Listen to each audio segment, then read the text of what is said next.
Visa అంటారు, F1 visa అంటారు. అసలు వాటి గురించి ఒకసారి క్లియర్గా చెప్తారా? అంటే ఇప్పుడు యూజువల్గా అమెరికాకు వచ్చే వాళ్ళు మేజర్గా అంటే వస్తున్న వాళ్ళంతా F1 వీసా వస్తారు. F1 అంటే అక్కడ ఉన్న అమెరికాలో ఉన్న ఎడ్యుకేషన్ ఇన్స్టిట్యూషన్స్ కోసం ఇండియాలో అండర్ గ్రాడ్ చేసిన వాళ్ళందరూ ఎలిజిబిలిటీ ఉంటుంది. సో యూఎస్లో వేరియస్ సెక్టర్స్లో అంటే ఒక టెక్నాలజీ కాకుండా మేనేజ్మెంట్ కానీ, లీగల్ కానీ, తర్వాత ఆర్కిటెక్ట్ కానీ, అంటే వెబ్ కానీ, ఎనీ రిలేటెడ్ ఈ సెక్టర్ ఆ సెక్టర్ కాకుండా వాళ్ళకి మన వాళ్ళు మాస్టర్స్ చేయడానికి వస్తారు. ఆ మాస్టర్స్ చేసే వాళ్ళు ఉంటారు, అండర్ గ్రాడ్ చేయడానికి కూడా వస్తుంటారు F1 వీసా మీద. సో మేజర్గా మన వాళ్ళు వచ్చేది మాస్టర్స్ మీద వస్తారు. ఇక్కడ అండర్ గ్రాడ్ కంప్లీట్ చేసుకొని యూఎస్ మాస్టర్స్ కానీ వస్తుంటారు. అది నంబర్ ఆఫ్ యూనివర్సిటీస్ ఇన్ యూఎస్లో ఉన్న వాళ్ళు ఏం చేస్తారంటే అక్కడ ఉన్న రీసెర్చ్ ఫెసిలిటీస్ కానీ, అక్కడ ఉన్న గ్లోబల్ ఎడ్యుకేషనల్ హబ్ కాబట్టి అక్కడ ఉన్న వేరియస్ నాలెడ్జ్ పీపుల్ వస్తారు కాబట్టి ఆ కనెక్షన్స్ కోసం మన వాళ్ళు మాస్టర్స్ అక్కడికి వెళ్ళి రీసెర్చ్ చేసి, అంటే ఆ ఫెసిలిటీస్ బాగుంటాయి, కొందరు PhD చేస్తారు, కొందరు మాస్టర్స్ చేసి OPT సైడ్కి వెళ్ళిపోతారు. సో టిపికల్గా ఏంటంటే ఈ స్టూడెంట్స్ అనేది ఏంటంటే ఇప్పుడు మనకు top universities Harvard, MIT, Yale ఇట్లా ఉంటాయి కదా, స్టాన్ఫోర్డ్, అటువంటి యూనివర్సిటీస్ ఉంటాయి. అదేవిధంగా అన్ని టైప్స్ ఆఫ్ యూనివర్సిటీస్ ఉంటాయి Tier 2 సిటీలో. అంటే ఒకప్పుడు ఏంటంటే Boston, New York, Washington DC, Atlanta, Detroit, Chicago, Dallas, Bay Area, San Francisco, Los Angeles అట్లా ఉండేది. ఇప్పుడు ఏంటంటే Tier 2 సిటీస్ కూడా అన్నీ వెళ్ళిపోయింది. ఎట్లా అంటే కొలంబస్, క్లీవ్లాండ్, షార్లెట్, ర్యాలే, డేటన్, అంటే స్పెసిఫిక్గా సెయింట్ లూయిస్, వేరియస్ సిటీస్లలో కూడా మన వెళ్ళి మాస్టర్స్ అవుతున్నారు.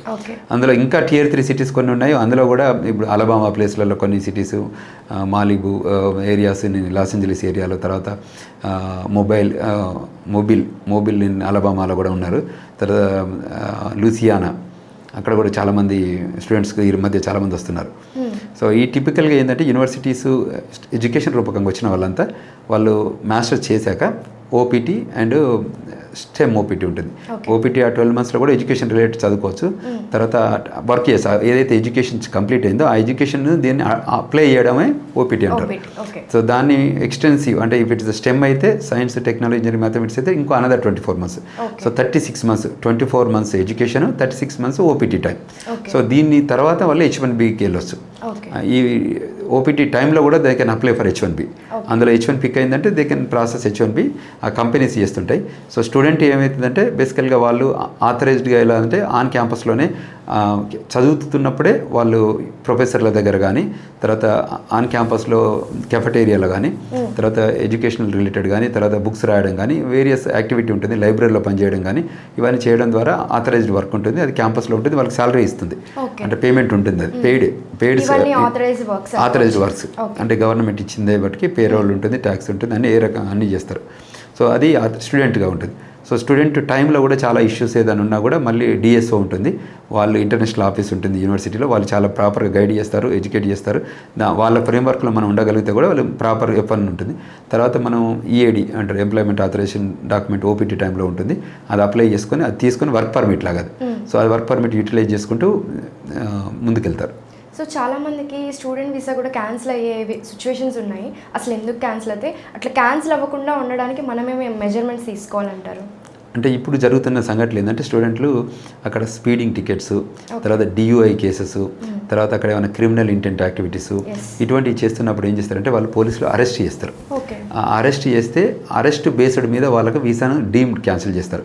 అంటే ఒక పర్సన్ ఏదైనా వేరియస్ రీజన్స్ నాన్ ఇమ్మిగ్రెంట్ అక్కడ వీసాకి వెళ్ళి వీసా తీసుకొని కంట్రీ లోపలికి ఎంటర్ అయిన తర్వాత అక్కడ ఏదైనా activities which is against to the state చేస్తే యాక్టివిటీస్ బేస్డ్ మీద అరెస్ట్ చేసినప్పుడు దెన్ వాళ్ళు డిపార్ట్మెంట్ ఆఫ్ స్టేట్ కానీ USCIS కానీ కమ్యూనికేట్ చేసి వాళ్ళ వీసాలు క్యాన్సిల్ చేపిస్తారు. సో ఒకసారి వీసా క్యాన్సిల్ అయిందంటే వాళ్ళ కంట్రీలో ఉండొచ్చు I-94 స్టేటస్తో కానీ, బట్ బయటికి వెళ్ళిన తర్వాత మళ్ళీ లోపలికి వచ్చేటప్పుడు మాత్రం మళ్ళీ వీసాకి వెళ్ళాల్సి వస్తుంది. సో ఆ స్టార్టింగ్ నుంచి స్టార్ట్ చేయాలి, మళ్ళీ కొత్త వీసా తీసుకొని రావాల్సి వస్తుంది. అది మళ్ళీ ఇస్తారయ్యారనేది మనకు వాళ్ళ description to the officer, visa officer. So అట్లా కొన్ని కన్సల్స్ ఉన్నాయి. సో అందుకోసమే మేము రిక్వెస్ట్ చేస్తున్నాం, వాళ్ళకి గైడ్ చేస్తున్నాం not to engage in that activities. So అంటే వీసా క్యాన్సిల్ అయ్యేంత యాక్టివిటీస్ ఎంగేజ్ కావద్దనేది మా విజ్ఞప్తి వాళ్ళకి. సో దట్ వాళ్ళకి మంచి కెరీర్ పాత్ ఉండాలని కోరుకుంటున్నాం. వీసా తీసుకునేటప్పుడు కూడా సోషల్ మీడియా కూడా చెక్ చేస్తున్నారు అని చెప్పారు కదా, సో దాని గురించి ఒకసారి చెప్తారు. అంటే ఏం జరుగుతుందంటే F1 వీసా అప్పుడు DS-160 ఫామ్ ఉంటుంది. ఆ 160 ఫామ్లో మనం ఇప్పుడు సోషల్ మీడియా వెట్టింగ్ అనేది తీసుకొచ్చారు. దాంతో ఏంటంటే మనకి ఏమైనా సోషల్ మీడియా నెట్వర్కింగ్ అకౌంట్లు ఉంటే ఆ అకౌంట్లన్నీ ఇన్ఫర్మేషన్ షేర్ చేస్తూ వాటిని పబ్లిక్ పెట్టాలి. ఓకే. సో పబ్లిక్ పెడితే ఏం చేస్తారంటే వాళ్ళు వెరిఫై చేసుకుంటారు. అంటే టిపికల్గా ఏం చేస్తున్నారంటే ఈ పర్టికులర్ నాన్ ఇమిగ్రెంట్ పీపుల్ ఏంటంటే అమెరికాకు వచ్చి మా నేషనాలిటీ కానీ మా సెక్యూరిటీ అది కానీ తర్వాత integrity of that countries ideology కానీ ఇటువంటి వాటిలలో అగనెస్ట్ టు ద కంట్రీ ఏదైనా యాక్టివిటీస్ చేస్తారనో ఇన్ఫ్లుయెన్స్ చేస్తారనో సోషల్ మీడియాలో అని చెప్పేసి ఇప్పుడు ఈ కొత్త రూల్ తీసుకొచ్చారు. సో దట్ ఏంటంటే వాళ్ళకి సబ్డ్యూ ఉంటే పర్లేదు, అంటే loyal to the country and law of the land follow అయితే ఇబ్బంది ఏం లేదు. పెట్టుకుంటే మనం సోషల్ మీడియాలో మనం ఫన్ యాక్టివిటీస్ షేరింగ్ మూవీస్ అవన్నీ చేసుకోవచ్చు, వాళ్ళు ఏం దాన్ని పట్టించుకోవాలి, ఏం ప్రాబ్లం లేదు, పెట్టుకోవచ్చు కూడా.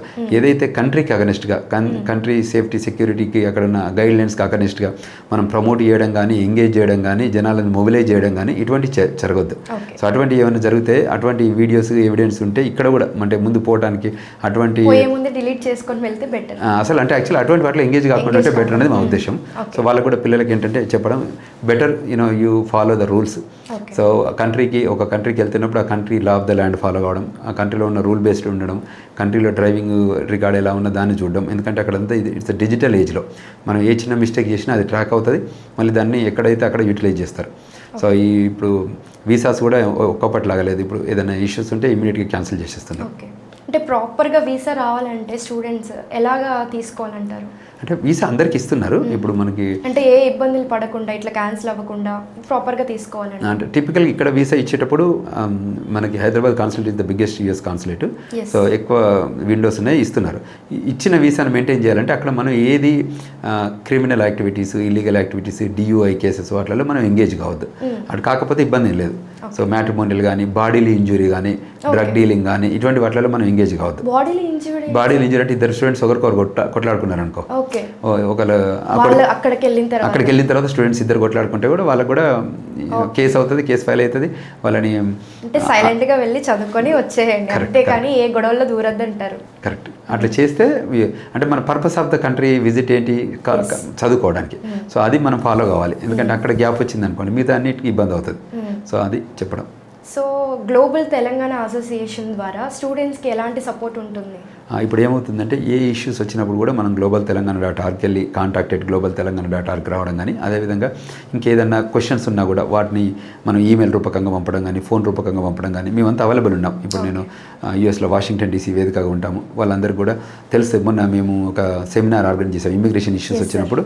మన యూఎస్ లా ఫర్మ్ jenital.com ఆధ్వర్యంలో ఒక మంచి కాల్ చేస్తే మనకు ఒక 1500 మంది కాల్లో జాయిన్ అయ్యారు ఒక 3 hours లోపలే.